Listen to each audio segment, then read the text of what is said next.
Hi, welcome to TYT Sports RotoWire. I'm Heather Ankeny along with Liss. And sitting in today for Ben, or actually just joining us today, David DeStefano from AccuScore, here to give us a numbers-based perspective on beating the book this week and last week, technically. So let's go right into it. How did you guys do? I did okay, 3-2. If I could do that forever, 60%, I would be doing great. Out of 5 games, it's not really a big deal. My best bet of the week was the Bears. They won, they covered. The Vikings only scored on a fake punt. I mean, the Vikings offense is terrible. As good as the rookie receiver class is, the rookie quarterback class looks that bad.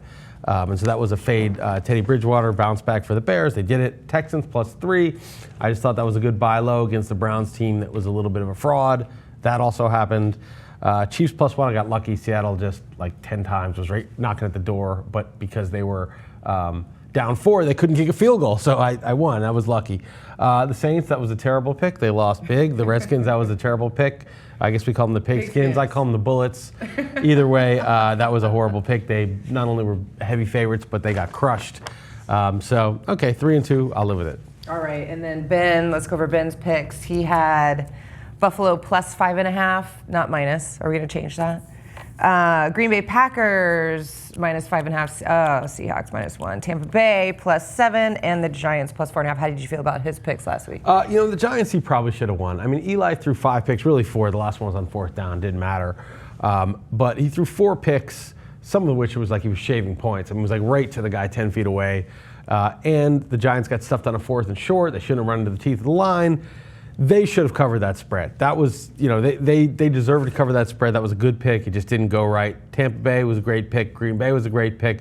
Buffalo was kind of 50-50. There was a really shaky pass interference penalty, and the Seahawks could have won. Actually, his picks were better than mine, but screw it. I get screwed sometimes too, so I'm happy he lost. Well, and that's what happens. Yeah. And now you guys are actually tied. We're tied, yeah. You made up that game. Yeah, I thought it was insurmountable, that lead he had, but it's not. All right, cool. Okay, so heading into this week then. According to AccuScore, for this week, there's 3 very big games. First of all, it's Seattle versus the Arizona Cardinals. When I initially looked at this game, I think Seattle -3, -3.5 out the gate. When I see the line, it's at 7. It's a little shady to me. What does that mean? That means that Vegas knows something that we don't know. Okay. And there's a reason why they're building new hotel after new hotel and why we're wasting all our money there. And the Cardinals, 9-1, everyone is waiting for them, to basically shit the bed, for lack of better terms. And they just keep winning. They keep putting a new guy in, and Bruce Arians has made up with his coaching. And he said, I will make up for every injured player with coaching, and that's exactly what he's done. Todd Bowles has done an amazing job. I think they go into Seattle. It's going to be a very competitive game. If Drew Stanton stays healthy, which he didn't at Denver, and they had to bring in Logan Thomas, I think they have a very good chance to cover that. If they don't, Seattle could just run him out of the water. But don't you think the squares are going to be on Arizona and the sharps are going to be on Seattle? Like, don't you think that this is like that this number would go down to 3, as you said? Because that's what I would think would be 3.5, 4 at most. Right. But the fact that it's at 6.5 and it hasn't been destroyed down. I still don't think people believe that Arizona is as good as their record indicates. And I think that Seattle is coming along. Although they did lose, like you said, they were knocking on the door several times. I think a lot of people think Seattle has a much better chance to go to the Super Bowl than Arizona at this point. So, what do you think, Chris? I think Seattle's not that good. But do you think Arizona is that good? I don't think Arizona's that good either, but I don't think Seattle's. See, I'm like it doubly. Like I think the sharps look at the advanced numbers, the guys that I look at, and they actually have Seattle way better than Arizona on a per play success rate basis, and that's why this line is so weird. Right. And so Arizona's overrated. They've had a lot of big plays, a lot of pulling the rabbit out of their hat at the last second. Whereas Seattle, I think, is really good. But I watched Seattle, and this is not nearly the same team as last year. This is not nearly as good a team. Their defensive line doesn't get to the passer. They just lost Brandon Mebe, and they don't stop the run as well. Their offensive line doesn't protect Russell Wilson that well. They have really no downfield passing threat. Marshawn Lynch is kind of a brat, really, for lack of. He's always been I love Marshawn. Yeah, but he was getting a massage at halftime on the field last week. Well, or getting worked on by the trainers. He probably got one after the game too, so it's okay. But he was on the field at halftime, not in the locker room. So anyways, to Seattle and Arizona, AccuScore has Seattle actually winning and covering 27-19. There you go. So your own numbers. That's what I'm saying. So the numbers say Seattle's going to do it 27-19. So are you taking who? I'm not touching that one, but I would take Seattle, and it's the numbers like Seattle, like whatever the metrics that are reliably repeatable that you guys use to generate your predictions, think Seattle's a better team, like a far better team, despite the records. You also have to understand, sorry to cut you off, is that it's Tuesday today. So many things could change until game time. Like you said, the line could shift down closer to 3.5. Would it shift all the way down there? And our numbers can also switch as well. These are based on just Tuesday today. And that all depends on injury reports. Anything can happen throughout the course of the week. You know, But these how guys. much really shifts the line from 6.5 down to 3? Let's say that someone let's hope this never happened, but someone could get in a car accident. Some freak accident can happen. It's happened before where But it would be middle of the pretty week. drastic. Russell Wilson, Richard Sherman kill each other in a duel. Okay, they both kill each other. That's just The what line, you said. Chris, that's something. that really moves the line. That'll move it significantly. I love Denver this week. I think they're undervalued by the public because St. Louis beat them, and they beat them pretty bad on the numbers. Also, Miami, they've been a team that they win the games they're not supposed to. This is one of those, but I just think their luck is running out. I don't think Miami's that good. I don't think they can go into Denver and compete with Peyton Manning. And the Broncos aren't going to lose. How many have they lost out of the last 3? 2 out of their last 3? Yeah, but I mean, no one thought St. Louis was going to even remotely beat Denver either.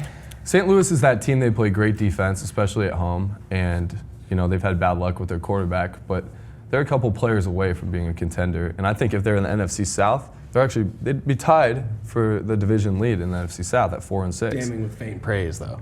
Yeah. What do your numbers say? I bet your numbers say that's a good line. Yes. I actually do not have that in front of me. Okay. But I bet your numbers have them about 7 apart. I mean, I know you guys have a very legitimate advanced stat site, and the ones that I look at that are similar, it's always like Miami actually grades out really well on these per play things. I don't necessarily go by that, but I'm just saying like they tend to like Miami more than most people. Do you? Are you taking this game? Not touching. I mean, when I do the picks later today, or tomorrow, I'll have to pick a side, but it's not one I would touch. And then, David, do you guys have one more? I like Chicago. They're playing the Bucks. Chicago was just completely embarrassed, humiliated by Aaron Rodgers, who's just playing like the biggest pimp that's ever played in professional football right now. He's unbelievable. And everyone counted Chicago out. I had them last week against Minnesota. They covered. And I think that the Bucks are overvalued because they just had a big win as well last week. And I get Chicago at -5. I like them at home. Yeah, I'd probably go Chicago. I reserve judgment on that one too. It wasn't one of my 5. I have to think about that one. I agree with what he said that you really want to sell a team after a big upset win like that. Right. But I'm still have, the Chicago's D is bad, so I'm not sure. Well, who did you go with then, Chris, this week? Okay, so here are my picks. I took Philly -11 against Ken Wisenpunt. I totally thought about you last night when they punted. Oh my God, it was disgraceful. I mean, he was just here. You know what? First of all, let's do a challenge after that, and we don't need a timeout. We'll just give that to you. But the punt on 4th and 4 at midfield, down whatever they were, down 3, I guess. With 6 minutes left, when Le'Veon Bell was gashing entire defense, it was like, okay, they never got it back. And dude, you got to put your chips in. This is it. You're low on chips. You got to push them. If you don't push them, you're going to ante yourself to death, and that's what they did. 2 and 8. Go for it on 4th and 4. The math says go for it. The math says at midfield, 4th and short, you go for it. And especially in that situation where your defense is being run over by Le'Veon Bell. What happened? He ran him over. Of course he ran him over. And Bruce is what's his name? Ken Wisenpunt. He made a few punts like that, and the announcers say nothing. Gruden's like complaining about the bad pass by Zach Mettenberger that was behind the receiver. He said, "Yep, if he let him, maybe it's the first time." Now they're forced to give the ball back. No, they're not forced. They're choosing to give the ball back. And I wouldn't even dignify it by saying choosing. I would say the abject fear reflex kicked in, and he just reflexively gave the ball back without a thought in his brain about what to do. Hate punting. We know. No, it's not punting. If punting in the right situation, on blackjack, you don't stay if the guy's showing a 10 and you have 14. You hit. Okay, you hit. Right. There's a book. Everyone knows how to play basic blackjack. Learn how to do basic 4th down coaching. I don't know why it's that hard. All right. Anyway, now that's over. Let's get back to your picks. 11. Sorry, I'm laying the 11. I don't care. I haven't looked at the numbers. Whatever. It's just a gut. It's not my favorite one. Okay. The other one, which I kind of feel is sketchy, but I'm doing it anyway. New England at home is so nasty. I know they're kind of a buy high here. They're kind of a public team. They're probably getting a point or two more than they should. But I just don't respect Matt Stafford. I don't respect Jim Caldwell. I'm going to take New England at home. Okay, the ones I actually like. Here are the ones I like. I like Minnesota getting 9.5 at home against Green Bay. Green Bay has been so dominant. It's a good sell high. The public's on Green Bay. Nobody wants Minnesota. That line is inflated by 1 or 2 points. So you're taking Minnesota? I'm taking Minnesota 9.5. Okay. That will maybe be this is the one I really like. Okay. I also like Washington a little bit at home. At San Francisco. 8.5. It should be 20, right? I mean, that Washington's a joke. RG3 is the worst quarterback I've ever seen. Yeah, but San Francisco. They didn't play well last week. I Yeah. just think Washington. I don't know. I just want to buy them low. Besides the last game, which was one of the worst displays I've ever seen, I think they were okay. So I'm taking them. I think that line actually goes up to 10 by game time. Probably Really? right. Maybe even 11. Yeah. Probably right. But why did they set it there then? Because that's the obvious direction it would move in, and I would agree. Those with you. 8.5 games are so weird. You saw Washington on the road beat Dallas. Yeah. As a 10-point dog. They beat them straight up with Colt McCoy. So Washington is just that dickhead team, for lack of a better word. The Niners will probably win 40-10 because I've just said this. Right. But if they don't, it'll be close. And then finally, this is probably my best bet. This, along with Minnesota, is the Giants. I wasn't willing to go there last week, even though I thought it was a good bet. But Dallas laying points on the primetime game in Giant Stadium. I just think this is, you think, oh, they're coming off the bye. Jason Garrett is not figuring anything out, okay? He's not discovering anything new. Yeah. Applications to Princeton are down since Jason Garrett took over the Dallas job, okay? So let me tell you. You're just full of piss and vinegar today. No, but these guys suck. I mean, these coaches are stupid. I mean, I'm not saying Coughlin is splitting the atom either, right? I mean, he's still in the 15th century. But the point is, the Giants at home getting the points. Everyone hates them. They've been a disaster. Their defense played reasonably well against the Niners. I think they're going to show up. I think they're going to either win outright or it's going to be a field goal game. They're getting 3.5 more than So field you're goal. taking That the and Giants. Minnesota are my 2 best bets. Okay. On a side note, Jason Garrett, he was the favorite in Vegas to be the first coach to be fired this year. Oh, You guys know really? that? Yeah. He was the favorite. Deservedly Has so. anybody gotten fired yet? Yeah. No. Who? For the Raiders. Oh, that's right. Yeah. Poor guy. Duh. What was All his right. name again? Yeah, Ben's picks right here, Okay. by the way. So you can cut to me. I wrote them down. So, Chris, you're going head-to-head with Ben on 2 picks. You took Philadelphia. Ben took Tennessee. He's taking the 11 points. Wisdom Punt will punt like at the right time and lose by 10. He's gonna play. He plays for the cover. That go guy. for a fake punt. He's gonna do it to you. No, he won't. Yes, he will. won't dare. He won't dare. Could you imagine? He Chris will. would He lose won't his For mind. the back door, he's gonna I would fake follow punt. dare. at Chris_Liss on He'll Twitter. punt after the game's at. Yeah. You're also head-to-head on the San Francisco and the Pigskins. He took the Pigskins, getting 8.5 points. St. Louis, Ben took getting 4.5. And let me see. Cleveland +3. Lastly, where is it? He's taking Houston, laying 2 to Cincinnati. And he's finally getting wiser, not taking the Giants. Yep. That now's the time, right when he jumps out. So one of these guys could actually make a move now and start spreading back away from. Or we could split and just be tied again. All right. That's boring. Well, hey, we're tied now. We're 2 games from 500. It couldn't be more boring, this contest. All right, cool. Anything else over there from AccuScore? What do you think? I think we covered everything. All right. Thanks a lot, David. Sure.